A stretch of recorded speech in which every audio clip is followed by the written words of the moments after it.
자, 우리가 지난 시간에 어디까지 했죠? DFA.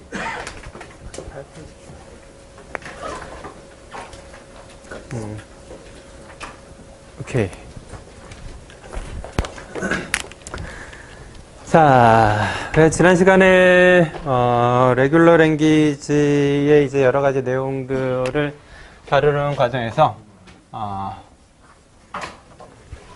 우리가 이제 3장에서 다뤘던 게 이제 레귤러 그래머의 특징에 대해서 다뤘고요. 그 다음에 레귤러 랭귀지를 조금 더 효과적으로 표현하기 위해서 레귤러 익스프레션이라는 개념을 우리가 이제 이야기를 했습니다.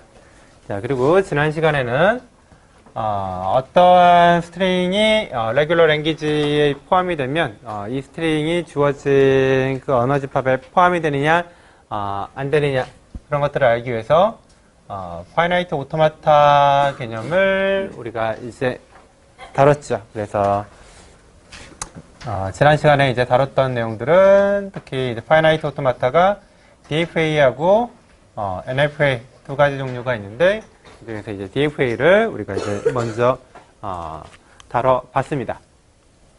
자, 그래서 레귤러 랭귀지와 관련된 이제 여러 가지 그 타입 3 개념에 대한 그런 언어의 여러 가지 특징들을 우리가 이제 공부하고 있고요. 그래머를 이제 다시 한번 정리를 해보면 그래머로 표현되는 언어 LG는 이제 어떻게 정의해야 되느냐? 스트링 오메가들의 집합 스타트 심벌에서부터 생성이 가능한 그 다음에 조건은 VT 스타에 포함되는 이러한 이제 조건을 가지고 있는 게 이제 LG라고 이야기를 했었고요. 그리고 이제 레귤러 익스프레션으로 해당 언어들을 이제 잔뜩 이제 표현을 했었어요. 그래서 그래머 G에 포함이 되는 게 이제 VN, VT, TS 이 네 가지 구성이었으면 레귤러 익스프레션은 empty set 그 다음에 입실론 A 그리고 세 개의 오퍼레이터 총 6가지로 이제 정의를 했고요. 그 다음에 오토마타 특히 이제 파이나이트 오토마타 같은 경우에는 이렇게 표현이 됐었죠. Q 시그마 델타 펑션 Q0 F. 자, 이렇게 이제 5가지 구성 요소로 표현이 된다라고 이제 지난 시간에 이제 이야기를 했고요.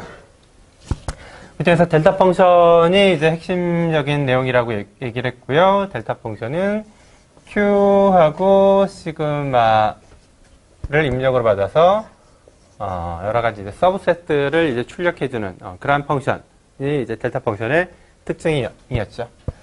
그래서 이 델타 펑션을 가지고 우리가 알고자 하는 게 결국 어떤 스트링이 있을 때 이 스트링이 오토마타로 표현될 수 있는 그러한 언어인지를 알기를 우리가 원했던 거고요. 이거를 알기 위해서 델타 펑션을 우리 확장을 하죠. 그래서 Q 시그마 스타 형태로 우리가 이제 확장을 합니다. 확장을 해서 실제로 스트링들이 들어왔을 때 어떻게 처리가 되는지 그런 각각의 내용들을 우리가 정의를 하고요. 그래서 오토마타 LM으로 이제 인식이 되는 스트링들은 어떻게 정의가 되느냐? 스트링 X고 X는 델타 펑션 Q0에서부터 시작돼서 인식이 다 끝난 최종 상태가 종결 상태 집합에 포함되면 우리가 어떤 스트링이 오토마타에 의해서 인식이 된다, 되지 않는다 이런 것들을 판별할 수 있다라고 이제 이야기를 했었습니다. 종결 상태에 포함이 되면 인식이 되고요. 포함이 안 되면 인식이 안 되는 그런 내용들을 우리가 다뤘죠. 그래서 DFA하고 NFA의 이제 특징을 이제 또 이제 이야기를 했었는데 여러 가지 이제 부분 집합 형태로 나오게 돼서 출력되는 상태가 여러 개다. 그러면 NFA라고 그랬고요.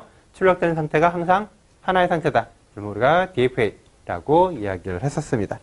그리고 DFA를 조금 더 우리가 효과적으로 표현하기 위해서 오토마타를 조금 더 효과적으로 표현하기 위해서 트랜지션 다이어그램 같은 것들 우리 그리는 방법들 이제 지난 시간에 이제 이야기를 했었죠.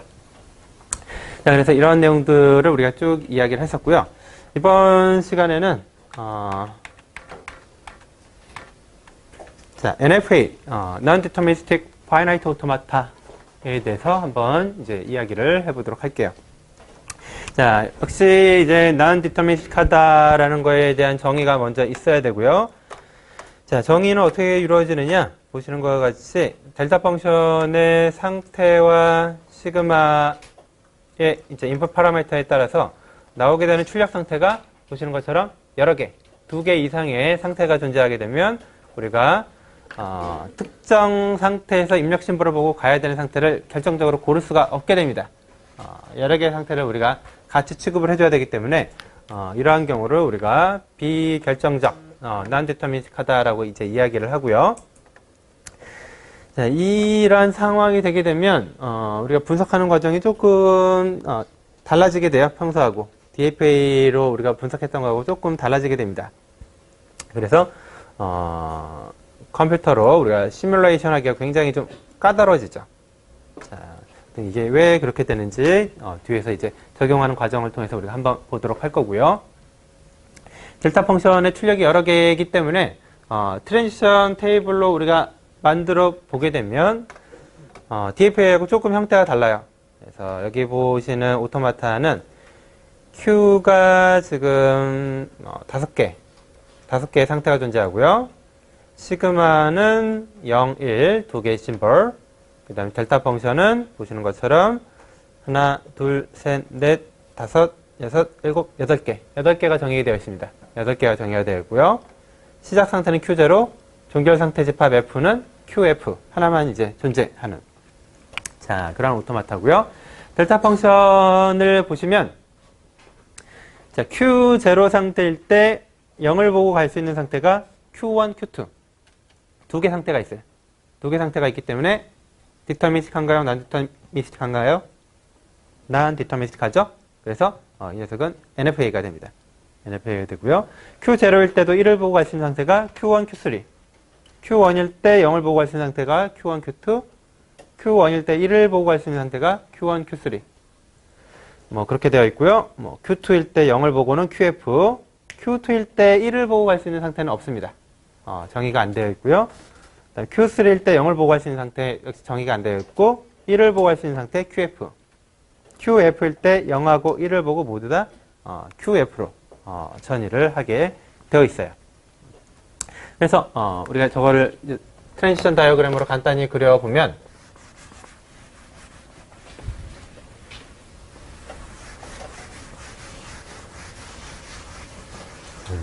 어떤 녀석이 만들어졌는지 한번 간단히 그려보도록 할게요. 시작 상태는 Q0. 시작 상태 특별히 스타트라는 레이블을 붙여준다라고 이야기를 했고요. Q1, Q2, Q3, 동결 상태 QF. 자, 5개의 상태가 이제 필요하고요. Q0에서 0을 보고 갈 수 있는 상태는 Q1, Q2. 자, 지난 시간에 봤던 거하고 조금 이제 다르게 됐죠. 이런 데서부터. Q0에서 0을 보고 Q1으로도 또는 Q2로도 양쪽으로 다 이동이 가능해요. 자, 그리고 1을 보고 갈 수 있는 상태는 Q1, Q3. 1을 보고 Q1 또는 1을 보고 Q3로 갈 수가 있습니다. Q1일 때 0을 보고 갈 수 있는 상태 Q1 그리고 Q2. 자, 그 다음에 Q1일 때 1을 보고 갈 수 있는 상태는 Q1 그 다음에 Q3.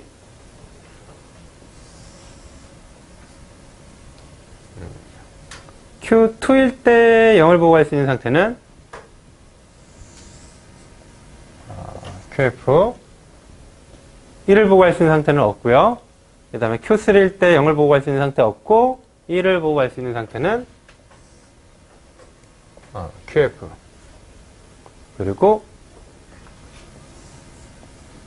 0 또는 1을 보고 QF로 가게 됩니다. 이런 이제 오토마타가 이제 만들어지게 되네요. 또 약간 복잡해 보이죠? 약간 복잡해 보여. 하나의 상태에서 어떤 심볼, 똑같은 심볼을 보고 갈 수 있는 상태가 여러 개가 생기게 됩니다. 좀 복잡한 그런 오토마타가 만들어지게 되죠. 자, 이런 NFA가 존재하게 되면 우리가 이제 이 NFA 가지고 어떤 똑같이 어떤 스트링이 들어오게 되면 이 스트링이 오토마타에서 인식이 되느냐 이런 것들을 이제 또 따져보고 싶을 거예요. 그래서 이거를 위해서 역시 마찬가지로 델타 펑션을 좀 확장을 합니다. 그래서 우리가 DFA에서 다뤘던 거하고 똑같이 Q 상태에서 시그마 스타를 받는 이런 이제 델타 펑션을 우리가 이제 정의를 하고 싶은데 그걸 정의를 하려고 봤더니 역시 마찬가지로 인덕티브하게 정의를 해야 돼요. 그래서 Q 상태에서 입실론을 보고 가는 상태는 뭐 Q 뭐 간단히 정의를 할 수가 있죠. 간단히 정의를 했는데 그러면 Q 상태에서 XA를 본다라는 게 어떤 의미를 갖느냐? DFA는 좀 정의가 심플했는데 자, 이 녀석은 조금 다릅니다. 디파인이 어떻게 되느냐? 자, 보시는 것처럼 Q 상태에서 X를 보고 갈 수 있는 모든 상태 P에 대해서 그 P를 보고 X 뒤에 있는 그 P 상태에서 A를 보고 갈 수 있는 상태를 다 유니온 하게 되어 있어요. 그럼 무슨 얘기냐면 NFA는 우리가 갈 수 있는 상태가 여러 개이기 때문에 다음 심벌을 본다라는 얘기는 그 여러 가지 상태들에 대해서 모두 해당 심벌을 대입해보고 갈 수 있는 상태들을 쭉 뽑고 그걸 다 합친다라는 얘기입니다. 다 합친다는 얘기예요. 자, 간단하게 뭐 0, 0이라는 게 한번 있다라고 볼까요? 심벌 0, 0이라는 게 있다라고 보면은 자, 이렇게 표현이 될 거예요. 델타 펑션 Q0, 0, 0. Q0에서 0을 보고 갈 수 있는 상태는 뭔가요? Q0에서 0을 보고 갈 수 있는 상태는 Q1, Q2.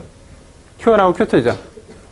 그래서 Q0에서 0을 보고 갈 수 있는 상태가 일단 보시는 것과 같이 0만 따로 쓸게요.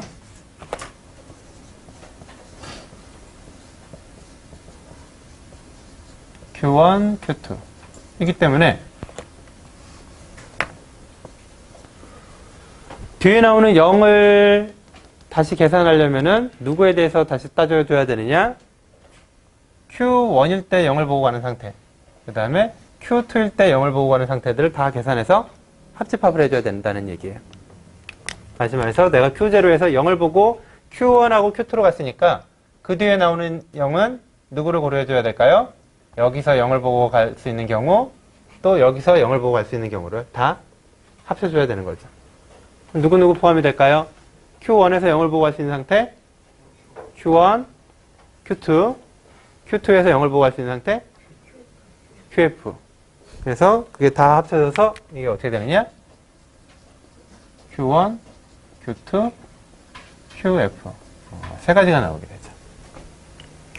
자, 저 두 번째 내용이 저런 얘기예요. 한 심벌을 보고 갈 수 있는 상태가 여러 개 나오면 그 다음 심벌을 보고 갈 수 있는 상태는 그 여러 개의 상태들에 대해서 모두 다 대입을 해주고 결과들을 다 합집합 해줘야 됩니다. 그러다 보니까 이제 어떠한 특징이 나오게 되느냐?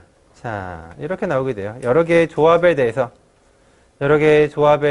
다시 시그마 스타를 이제 분석을 해야 되는 일이 생기게 됩니다. 그리고 그 출력은 다시 부분 집합, 조합들이 되게 되죠. 그래서 델타 펑션 형태가 보시는 것처럼 입력이 상태 하나가 아니라 여러 개의 상태가 입력으로 들어오게 돼요. 여러 개의 상태에 대해서 어떤 심벌을 보게 된다는 의미가 뭐느냐?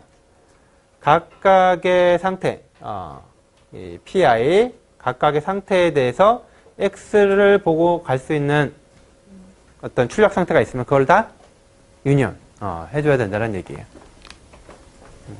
그래서 NFA 같은 경우 이게 굉장히 조금 이제 경우의 수가 많아지게 되죠. 굉장히 많아지게 됩니다. 자, 이러한 NFA에 대해서 이제 인식이 된다라는 건 뭐냐? 어떻게 디파인 되냐면 이런 과정들을 다 끝내서 Q0에서부터 어떤 X를 끝까지 다 보고 난 다음에 나오는 상태들이 이제 임의의 상태들, Q1, Q2, QF 이렇게 굉장히 여러 개의 상태 조합일 텐데 이 상태 조합 모두가 F에 포함이 되는 게 아니라 이들 중에서 하나라도 F에 포함되는 원소가 존재하면 우리가 종결이 된다라고 이야기를 해요. 경우의 수가 굉장히 많아지게 되는데 그 중에서 하나라도 인식되는 경우가 있으면은 인식이 가능하다라고 우리가 얘기를 합니다. 인식이 가능하다라고. NFA의 인식은 조금 이제 달라요. 자, 그래서 인식되는지 한번 보도록 하죠. 1011, 1011 과연 인식이 되느냐?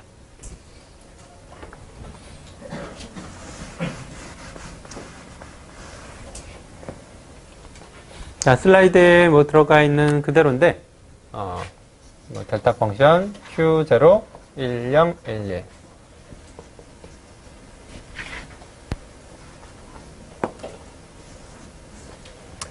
Q0에서 1을 보게 되면 갈 수 있는 상태. 뭔가요? Q0에서 1을 보고 갈 수 있는 상태? Q1, Q3. 그래서 여기가 Q1, Q3가 들어가게 돼요. 0, 1, 1. Q1에서 0을 보고 갈 수 있는 상태? Q1, Q2. Q3에서 0을 보고 갈 수 있는 상태? 다행히 없네요. 그럼 여기서 끝이고요. 1, 1. 이렇게 되게 되죠. 네, 델타 펑션. Q1에서 1을 보고 갈 수 있는 상태? Q1, Q3. Q2에서 1을 보고 갈 수 있는 상태? 없죠? 없으니까 이것도 여기서 이제 끝나게 됩니다. 1. 이렇게 들어오게 됩니다. 자, 다시. 델타 펑션. Q1에서 1을 보고 갈 수 있는 상태는 어떻게 되죠? Q1, Q3. Q3에서 1을 보고 갈 수 있는 상태는 QF. 그 다음에 심볼을 다 봤으니까 입실론. 정의에 의해서 어떠한 임의 상태 조합에서 입실론을 보고 갈 수 있는 상태는 자기 자신이죠. Q1, Q3, QF. 자, 이들 중에 하나라도 종결 상태 집합에 포함되는 원소가 있나요? 이 녀석이 있죠. 인식이 된다라고 우리가 얘기를 할 수가 있어요. 0100은 어떨까요? 0100. 0100. 0100은 어떨까요?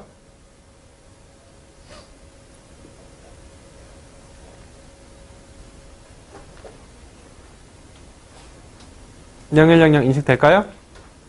Q0에서 0을 보고 갈 수 있는 상태 Q1, Q2.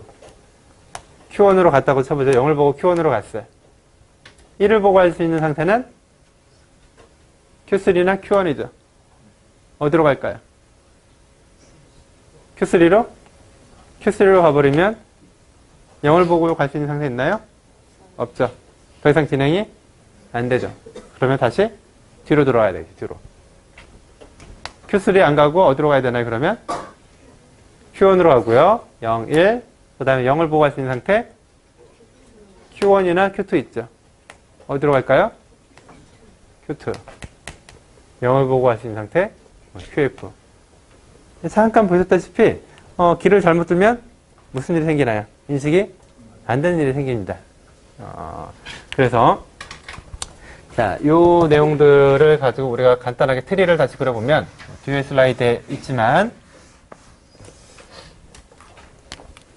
자, 어떤 거를 그릴 수가 있느냐? Q0가 시작 상태고요. 1을 보고 갈 수 있는 상태. 자, Q1, Q3.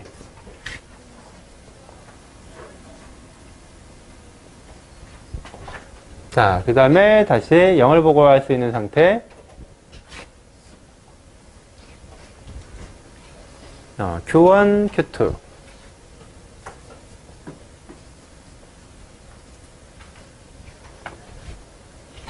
끝인가?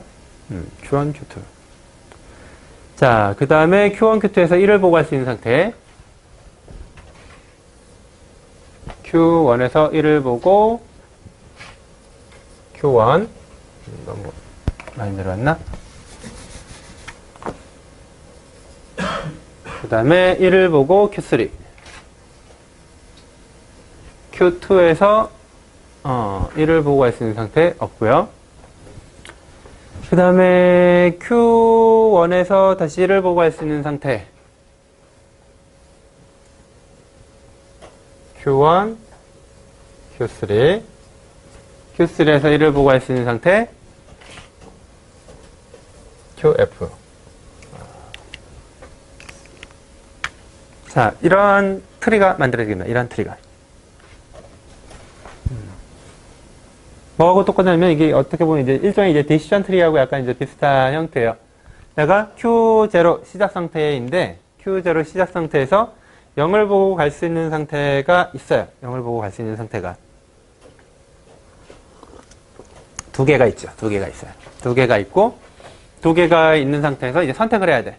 뭘 선택을 하냐? 디시전을 내려야 되죠. Q1으로 디시전을 내리냐, Q3로 디시전을 내리냐에 따라서 결과가 달라지게 됩니다. 근데 분석 시점에서는 사실 알 수가 없죠. 알 수가 없어요.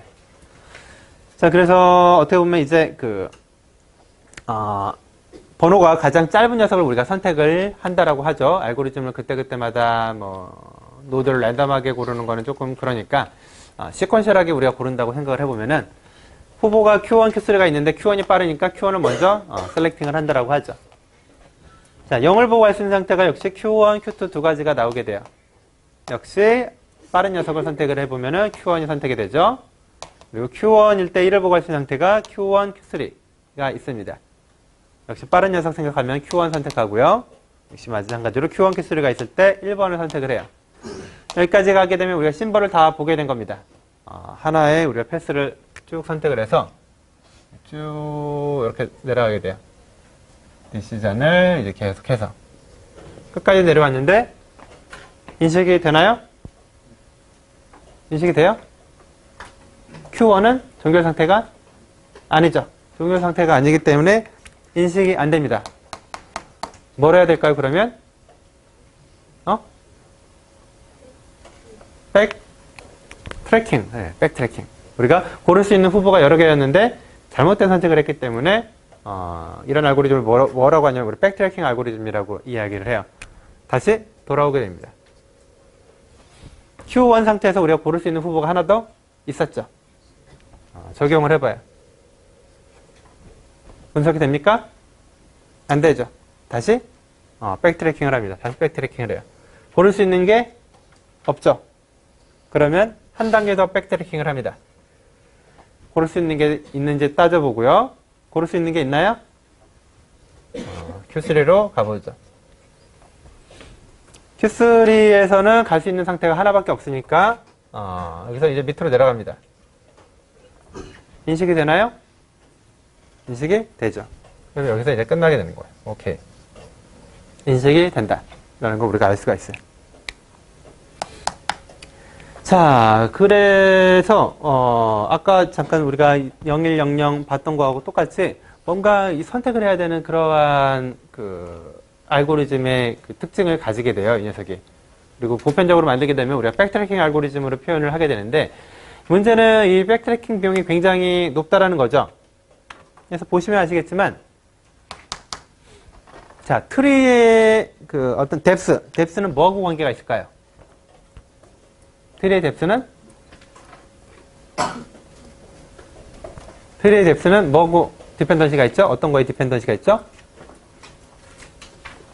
우리 지난 시간에 DFA 알고리즘 이야기하면서 똑같은 이야기를 했었는데, 이런 디시전 트리는 트리의 뎁스는 누구하고 관계가 있을까요?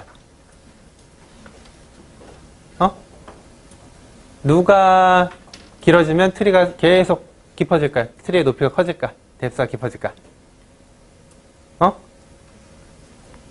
스트링의 길이가 길어지면 길어질수록 이게 계속 밑으로 내려가게 돼요. 스트링의 길이가 길어지면 길어질수록. 그 다음에 또 옆으로 가지가 처지는 거는 누구하고 관계가 있을까요?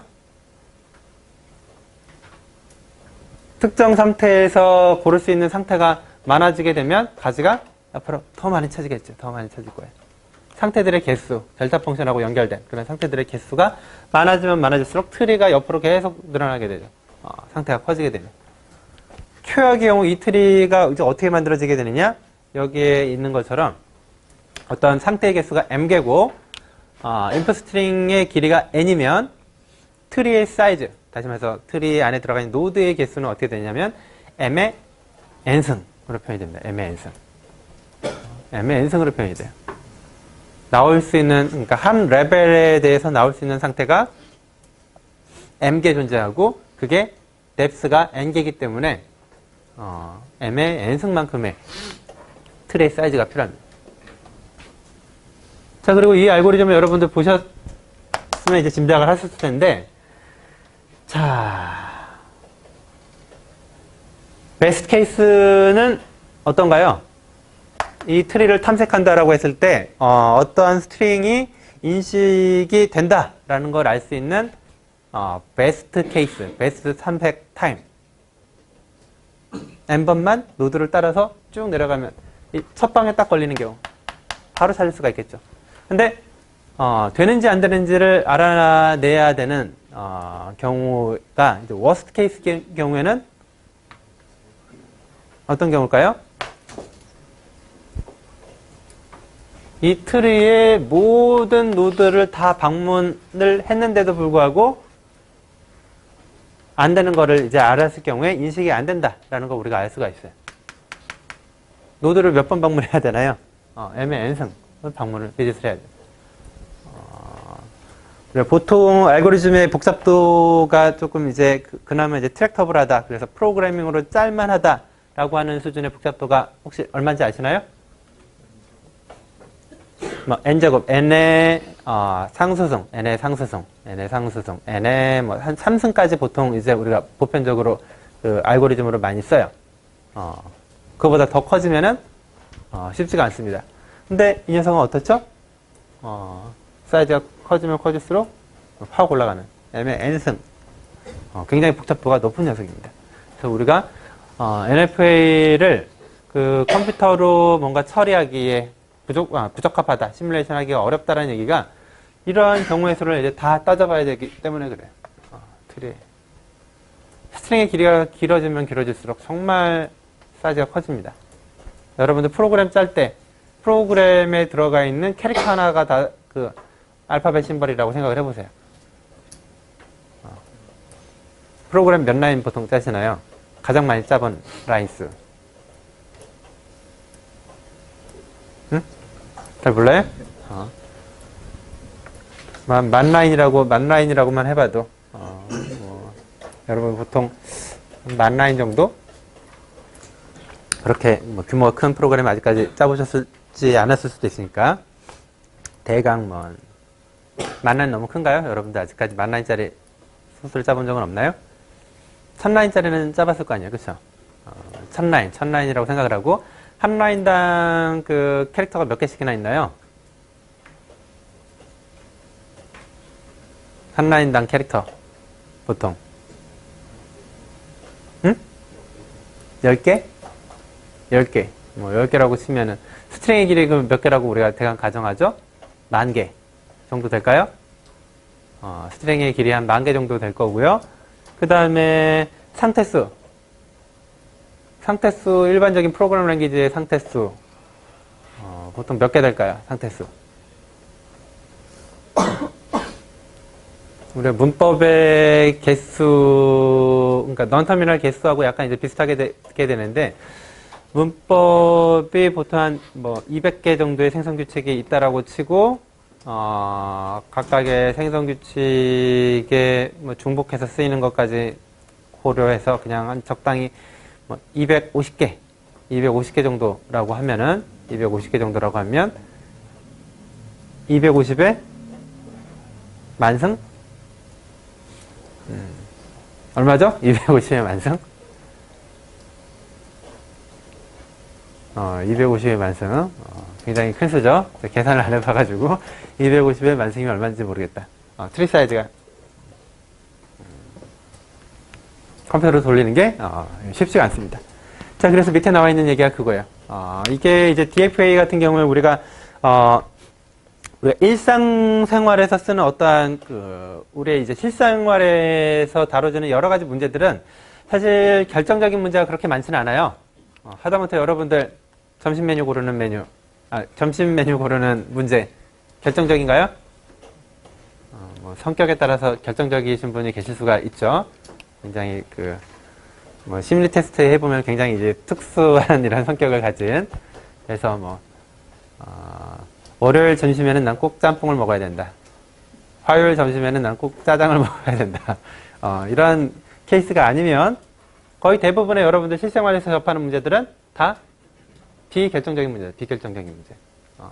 심지어 오늘 끝나고 우리 뭐죠 여러분들? 수업 다 끝나면 뭐 하시나요? 끝나면 뭐 하세요 보통? 유흥을 뭘로 하시나요? 뭐 당구를 치러 가시나요? 아니면 뭐 게임방을 가시나요? 아니면 뭐 술을 마시나요? 그런 것들 뭐를 할까? 당구 치러 갈까? 뭐 술을 마실까? 선택의 연속이잖아요. 선택의 연속. 내일까지 숙제를 해야 되는데 오늘 하고 잘까? 아니면은 그냥 자고 내일 그냥 어떻게 한번 해볼까? 선택의 연속들. 실생활의 선택의 연속들이죠.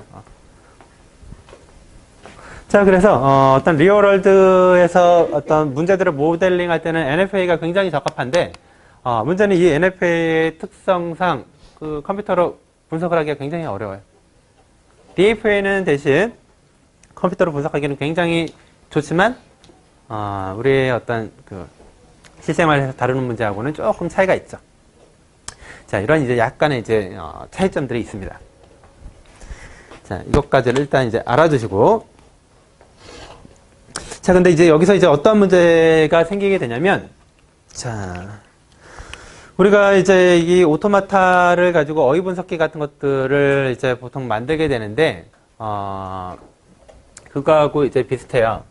여러분들 문제 풀었던 것처럼 어떤 문법 G1과 뭐 G2를 뭐 유니온한다던가, G1하고 뭐 G2를 이렇게 컨캐티네이션 한다던가, 어떤 소규모 문법 여러 개를 이렇게 뭐 조합하기도 하고, 굉장히 다양한 형태로 쓰면서 문법을 계속 확장을 내 나가고요. 그리고 오토마타도 소규모 오토마타를 가지고 계속 확장을 내 나갑니다. 그래서 보통 우리가 어휘 분석기를 만들 때 단위 오토마타들을 먼저 만들고요. 그래서 뭐 아이덴티파이어를 인식할 수 있는 오토마타. 그 다음에 리터럴을 인식할 수 있는 오토마타. 그 다음에 또 뭐 특수한 어떤 키워드들을 인식할 수 있는 뭐 오토마타 등등등. 굉장히 많은 오토마타들을 쭉 만들고 이 오토마타를 다 머지를 합니다.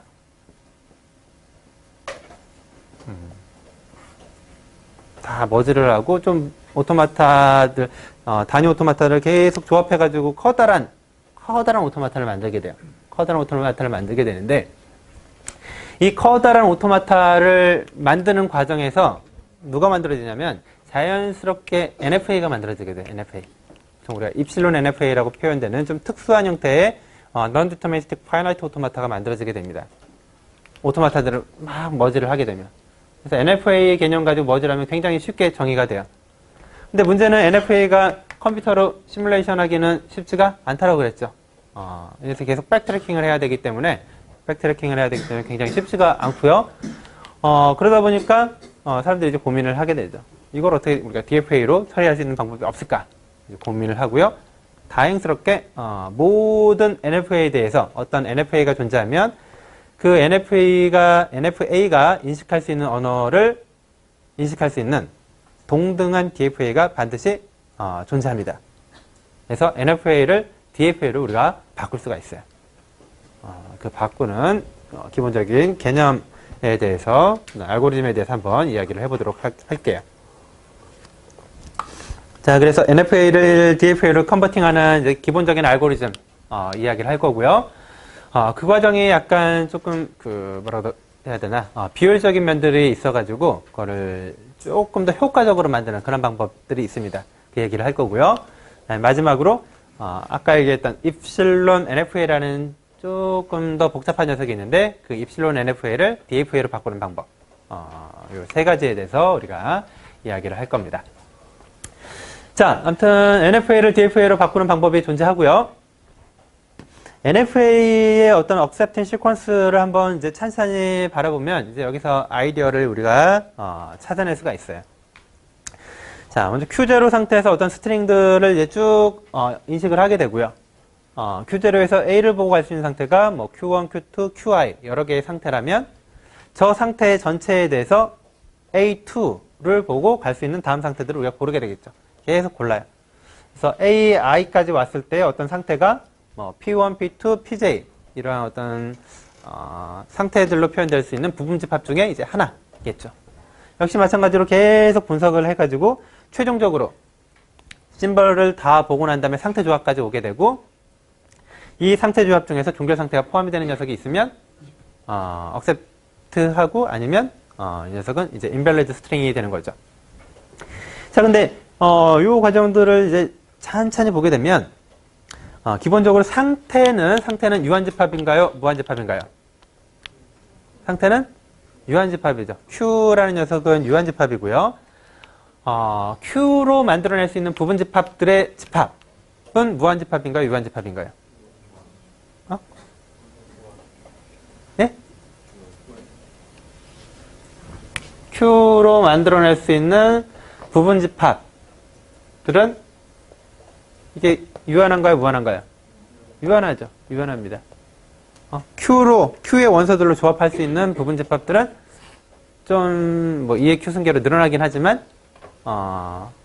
무한하지는 않죠. 무한하지 않아요. 자, 그래서 어떤 아이디어를 이야기를 하냐면, 이거 약간, 뭐라고 해야 되나, 조금, 그렇게 세련돼 보이지는 않는 접근이긴 하지만, 뭐를 하느냐? NFA를 DFA로 만들 때, 부분집합의 조합을 새로운 하나의 상태, 개별 상태로 간주를 합니다. 개별 상태로 간주를 해요. 무슨 얘기냐? 원래 상태가 A, B, C가 있었어. A, B, C가 있었어요. 원래 상태 Q가. 원래는 3개의 상태죠. A, B, C로부터 만들 수 있는 부분집합은 모두 몇 개죠? empty set 빼고 7개가 존재하죠. 3개의 상태 자리를 7개의 상태 집합으로 확장을 합니다. 요거를 각각 다 A 하나의 상태, B 하나의 상태, C 하나의 상태, A, B 하나의 상태 이런 식으로 7개의 상태로 확장을 해버려요. 그리고 각각을 다 독립 상태로 간주를 하면 무슨 일이 생기게 되죠? 이게 여러 개의 상태들을 가지고 우리가 대하는 게 아니라 원래는 3개의 상태 가지고 막 조합해서 했던 것들이 7개의 상태로부터 나오게 되는 델타 펑션들로 바뀌게 되고 DFA가 돼버립니다. DFA가. 이해가 가나요? 어떤 컨셉인지? 약간 그렇게 세련돼 보이지는 않지만 그래서 그 내용들을 한번 소개를 할게요. 자, 이거는 이제 몇 가지 증명이 더 필요한 그러한 CORM인데, 아까 얘기했던 그 내용입니다. 어떠한 랭귀지 L이 NFA로 인식이 된다라면, 자, 그 L을 인식할 수 있는 DFA가 반드시 존재한다라는 CORM이고요. 그거를 증명할 때 역시 인덕션 가지고 증명을 해야 되는데, 간단히 일부분만 보죠. 일부분.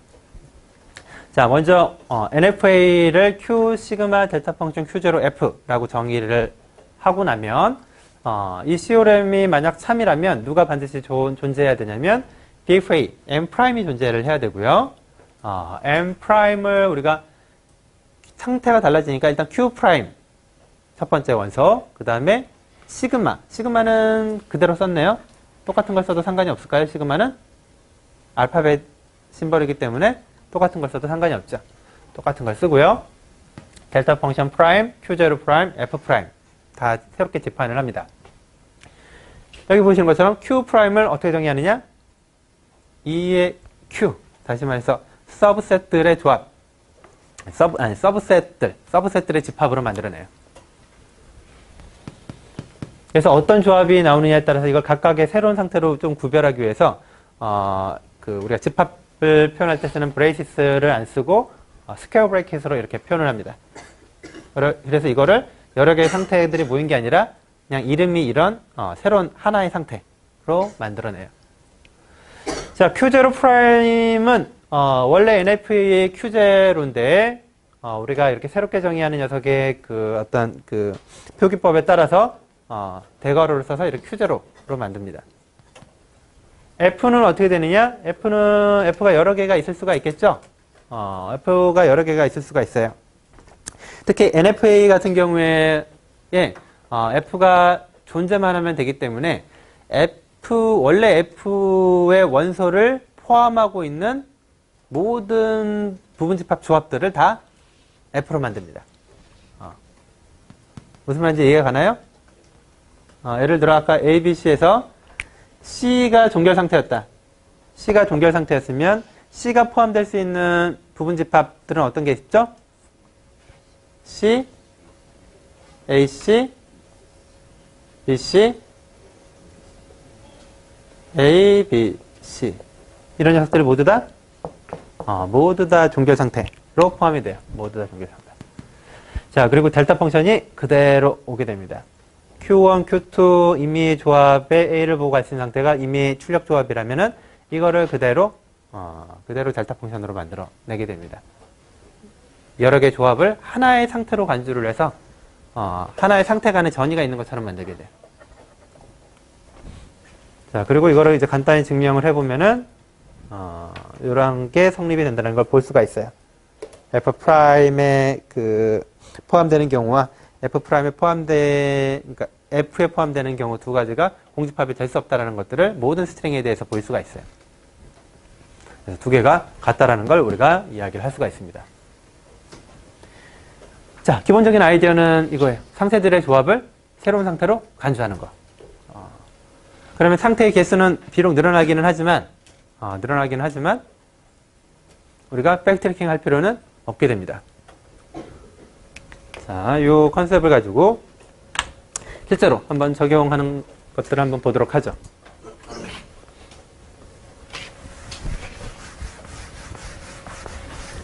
자, 주어진 오토마타는 두 개의 상태가 존재하고요. 델타 펑션은 보니까 세 개 있네요. 자, 원래 어떤 오토마타였는지 한번 봅시다.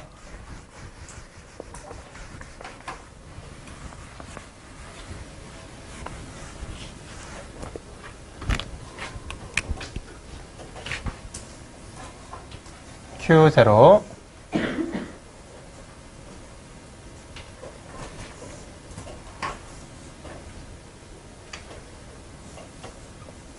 Q1 0일 때 Q0, Q1 자, 1일 때 Q0 자, Q1에서 0일 때 없고요. 1일 때 Q0, Q1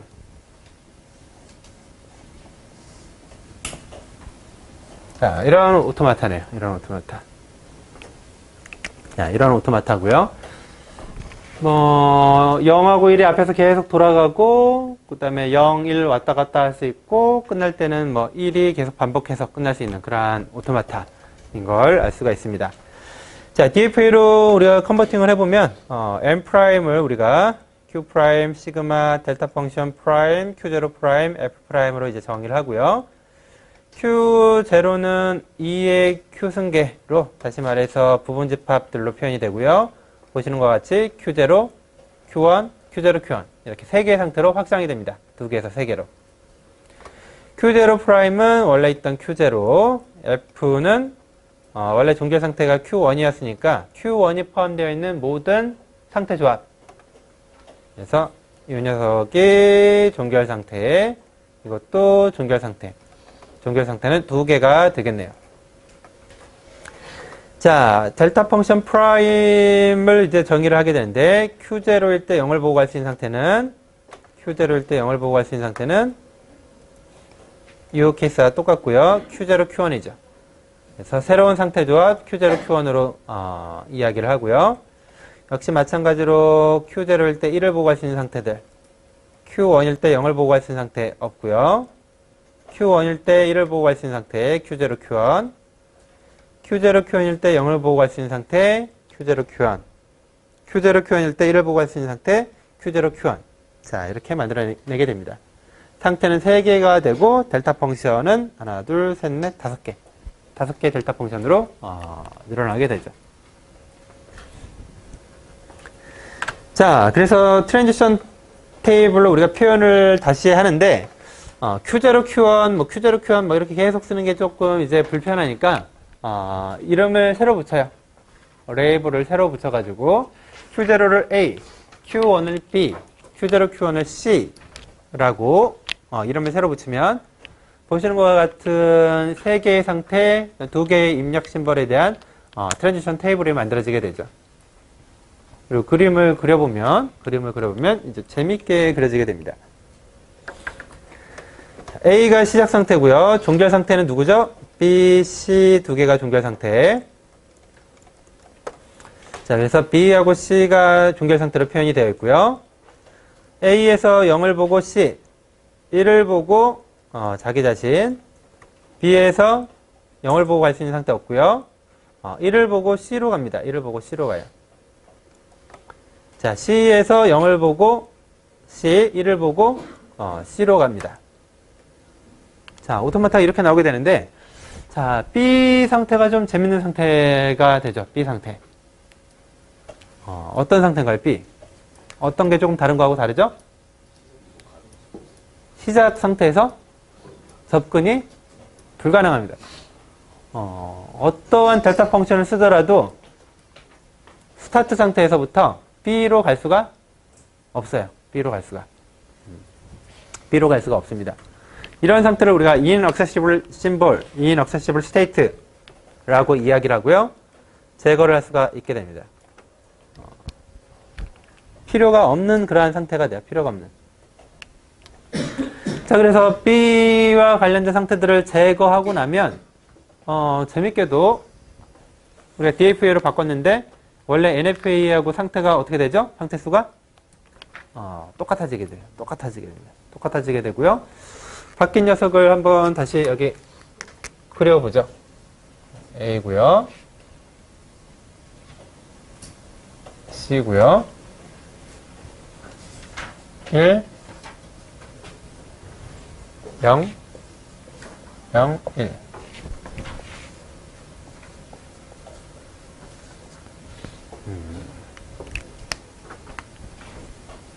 훨씬 간결해졌죠. 훨씬 간결해졌어요. 같은 언어를 인식할까요? 응? 같은 언어를 인식하는 것 같아요?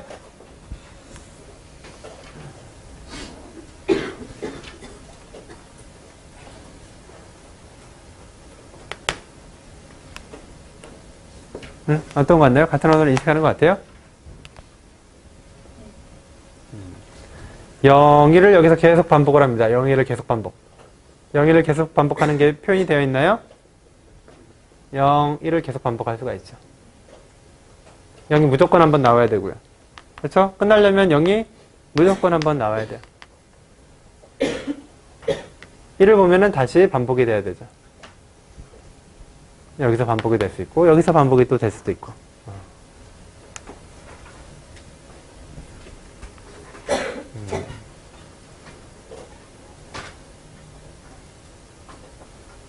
같은 녀석일까요? 아닐까?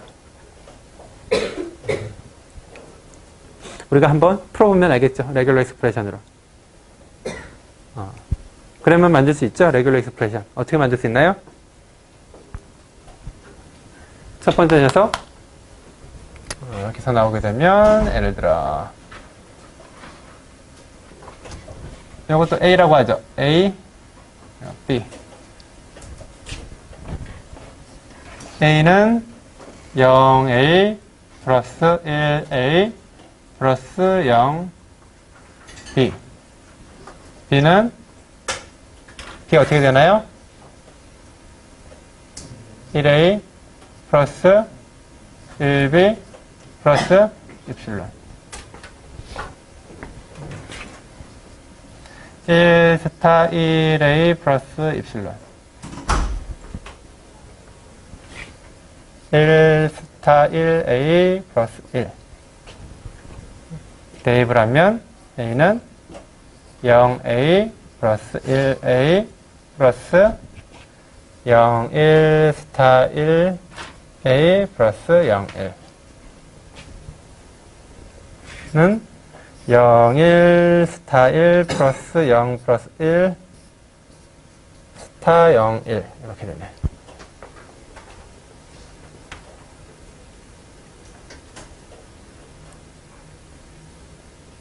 맞나? 이 뭔가 약간 이상하다? 어디? 어디가 잘못됐죠?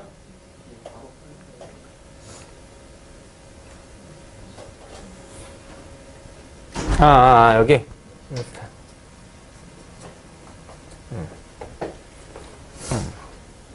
이런 녀석이 되네.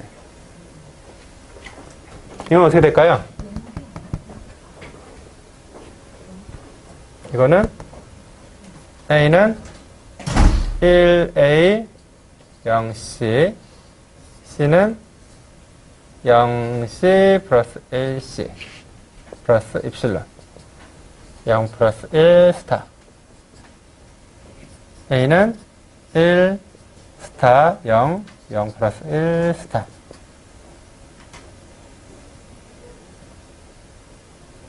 이렇게 되겠네.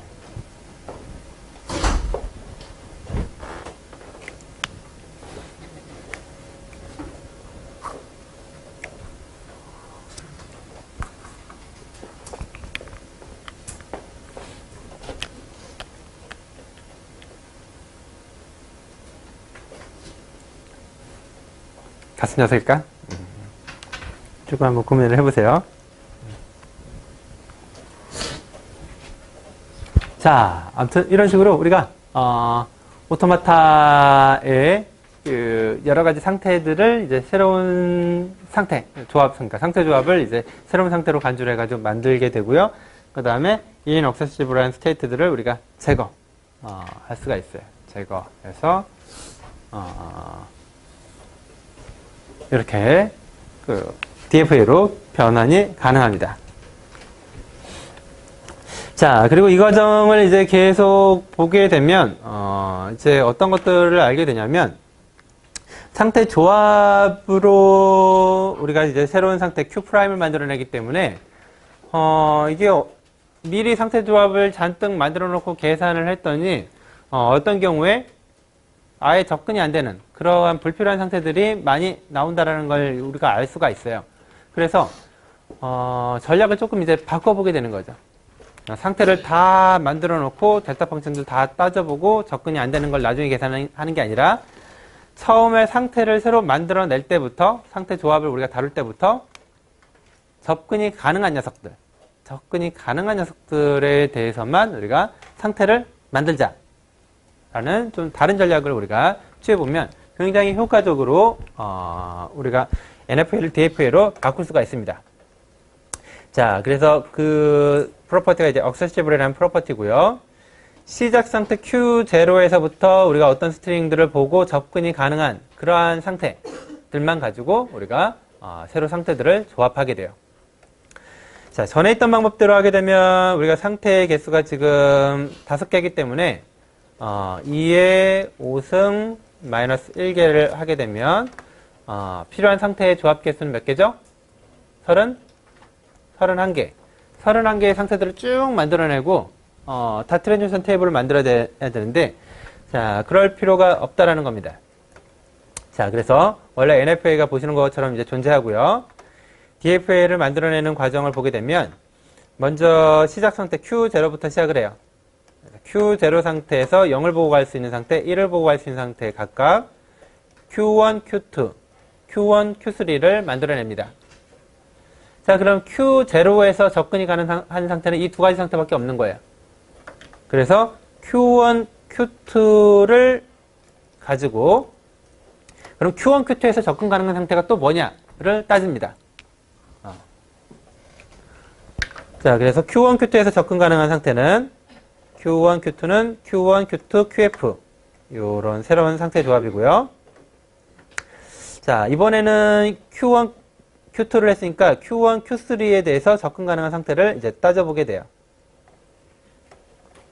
그래서 Q1, Q2는 Q1, Q2, QF, Q1, Q3 이 두 가지 상태고 이거 이미 있죠. 자, Q1, Q3에서 접근 가능한 상태는 Q1, Q3에서는 0을 보고는 Q1, Q2 이거 위에서 이미 처리한 거고요. 1을 보고는 Q1, Q3, QF입니다. 자, 새롭게 추가가 된 상태죠.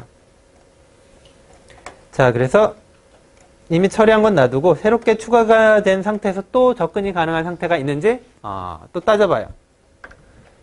Q1, Q2, QF, Q1, Q2, QF에서 0을 보고 갈 수 있는 상태는 Q1, Q2, QF 자기 자신이고요. 이미 있고 자, 1을 보고 갈 수 있는 상태는 Q1, Q3, QF Q1, Q3, QF인데 이미 추가가 되어 있죠. 자, 안 다른 상태 Q1, Q3, QF고요. Q1, Q3, QF에서 0을 보고 갈 수 있는 상태 Q1, Q2, QF 이미 분석을 했고요. 1을 보고 갈 수 있는 상태 Q1, Q3, QF 자기 자신이죠. 이미 분석이 됐어요. 새롭게 추가되는 상태가 있나요? 더 알아봐야 되는 상태가 있나요? 없나요? 없죠.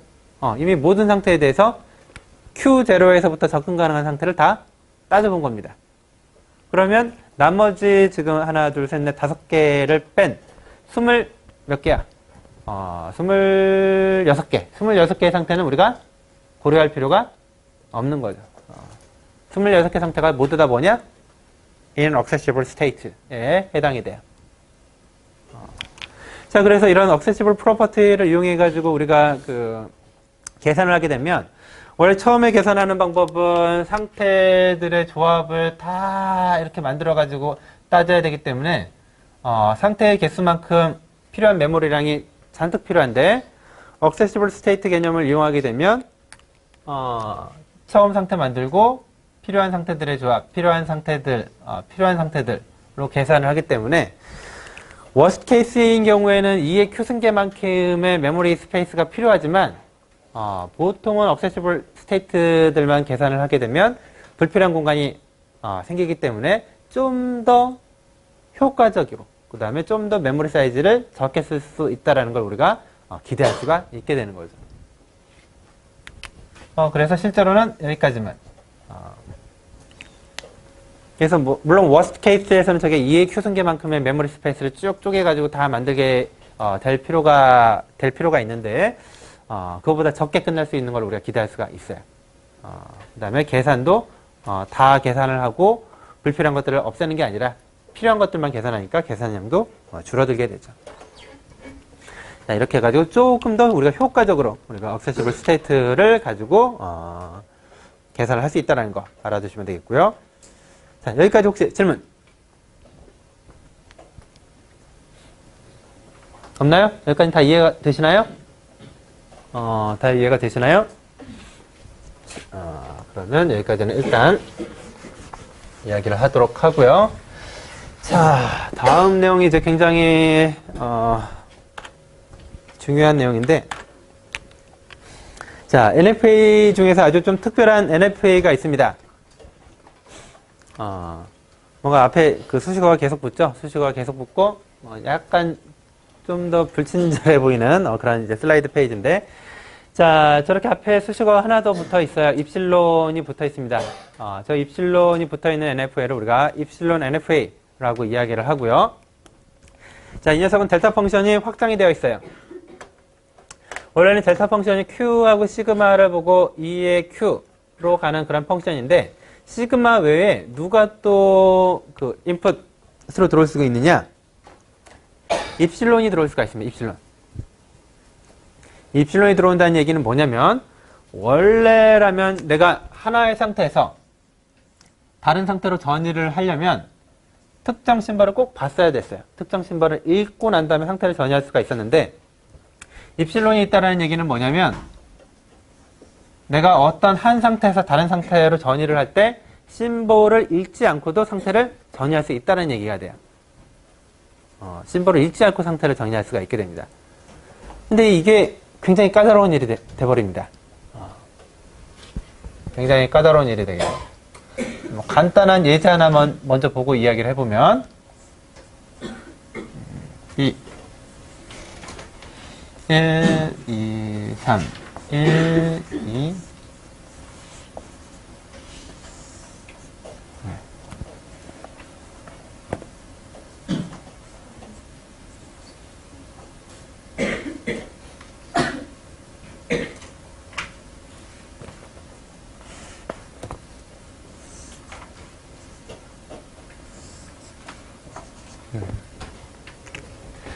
자, 시작 상태 위에 거에서 1번 상태에서 A를 보고 갈 수 있는 상태에 어떤 스트링이 있어요.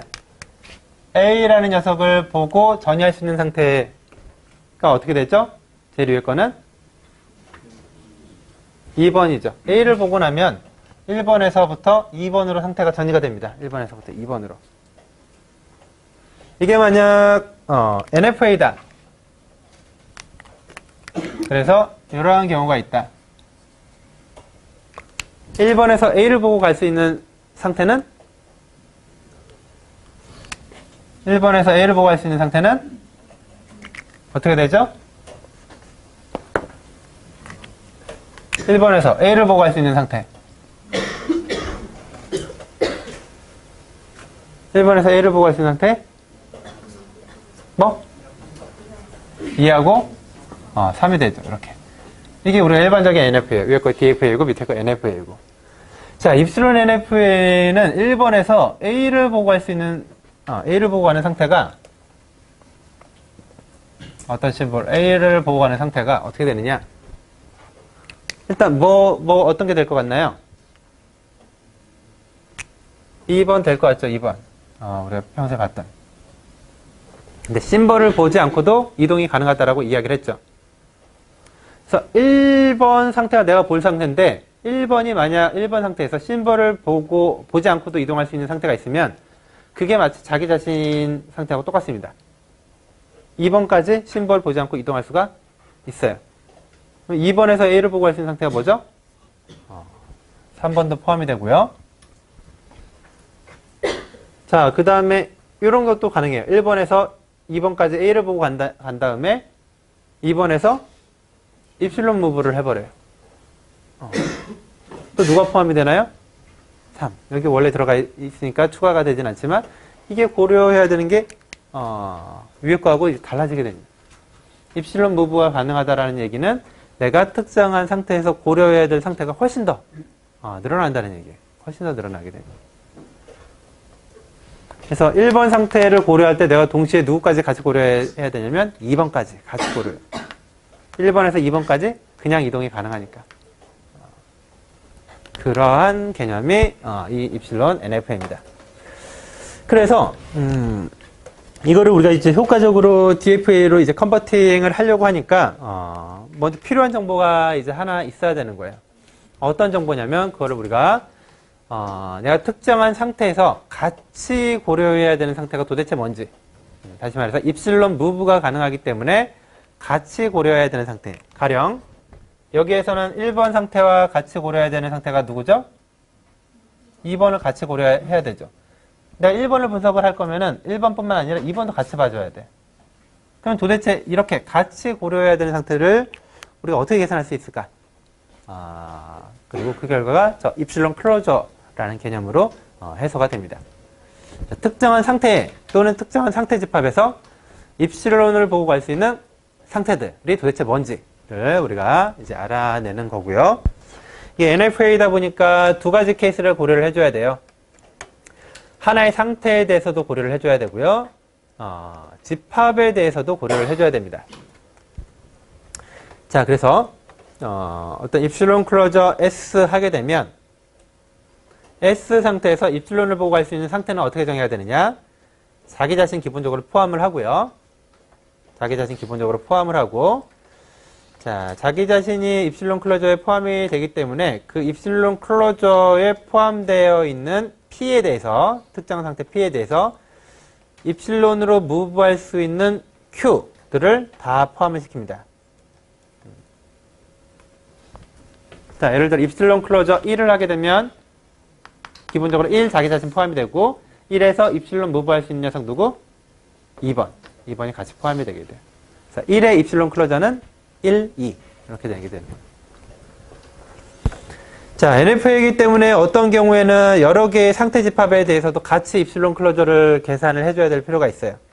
그건 어떻게 계산이 되느냐? 각 원소에 대해서 입실론 클로저를 다 계산을 하고 그거를 유니온해 줍니다.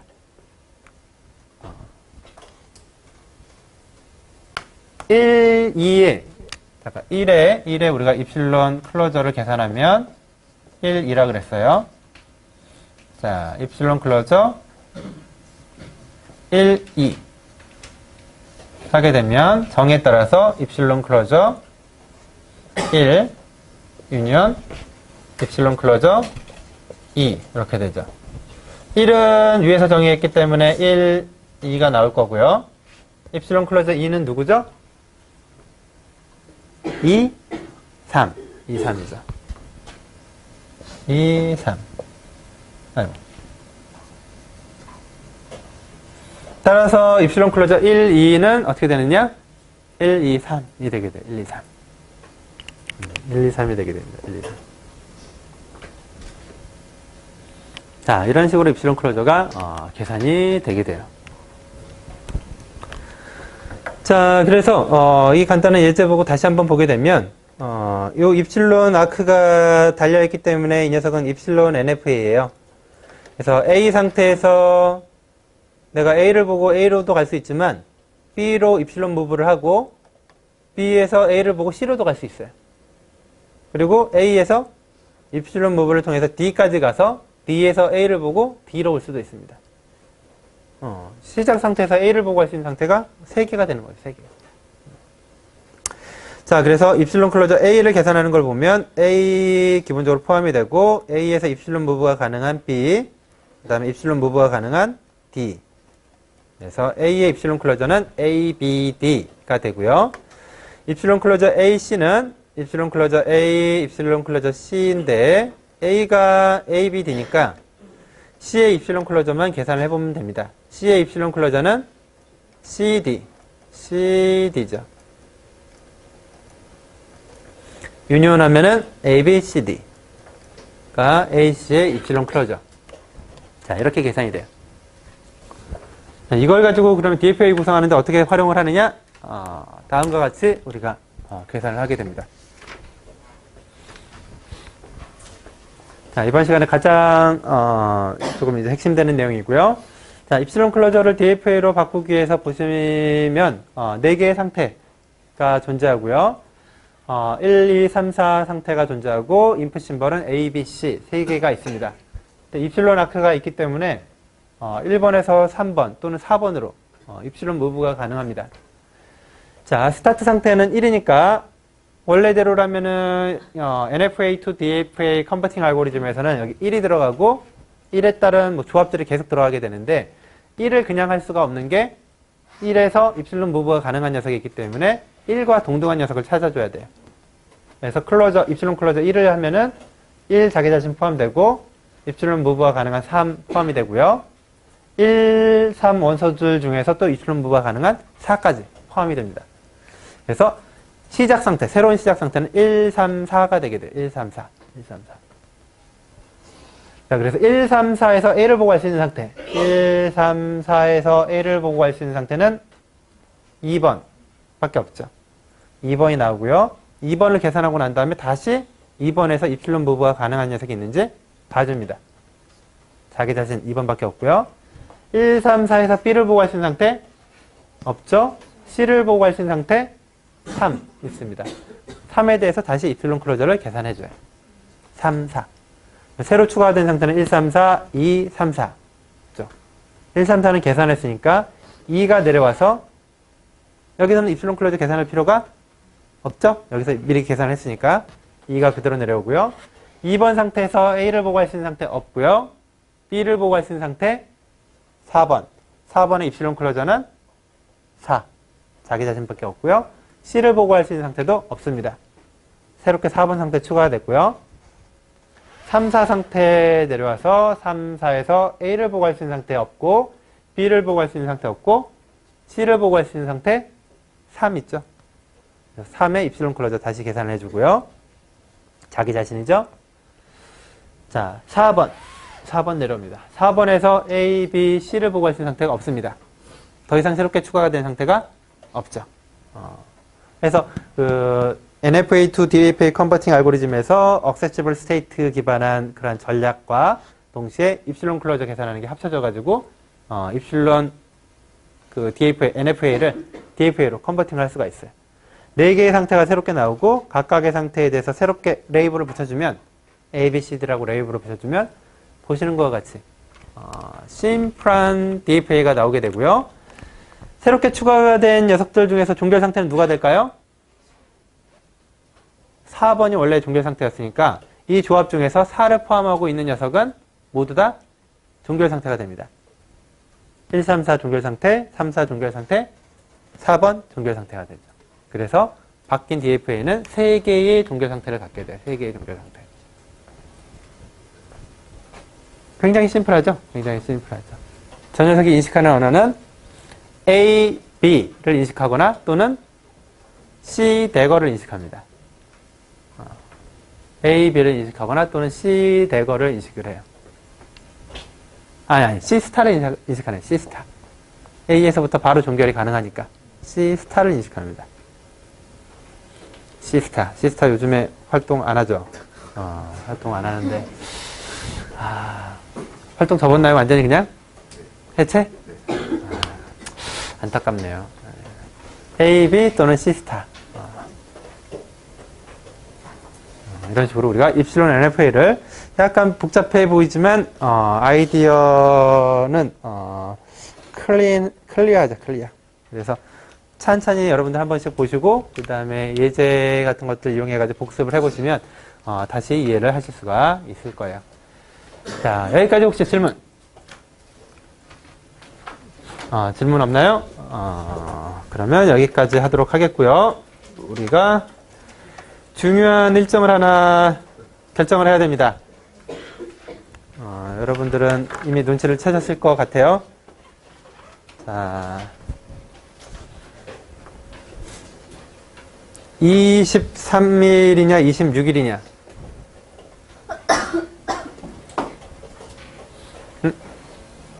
23일, 26일. 26일이 좋은가요? 자, 4월 26일. 새로운 의견. 자, 23일. 중간고사. 26일. 6일이 좀 더 맞나요? 3일에 맞나요? 다시 23일. 26일. 26일이 좀 적어 보이는데. 왜 23일이 좋나요? 빨리 보는 게 좋아요? 상쾌한 마음으로. 시험 보시고 상쾌하지 않으실 수도 있는데. 그 다음 26일은 왜 26일날 시험 보고 싶나요? 무슨 시험?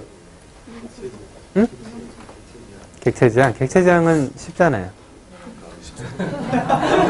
아니, 그리고 객체지향 2학년 수업인데, 그걸 왜,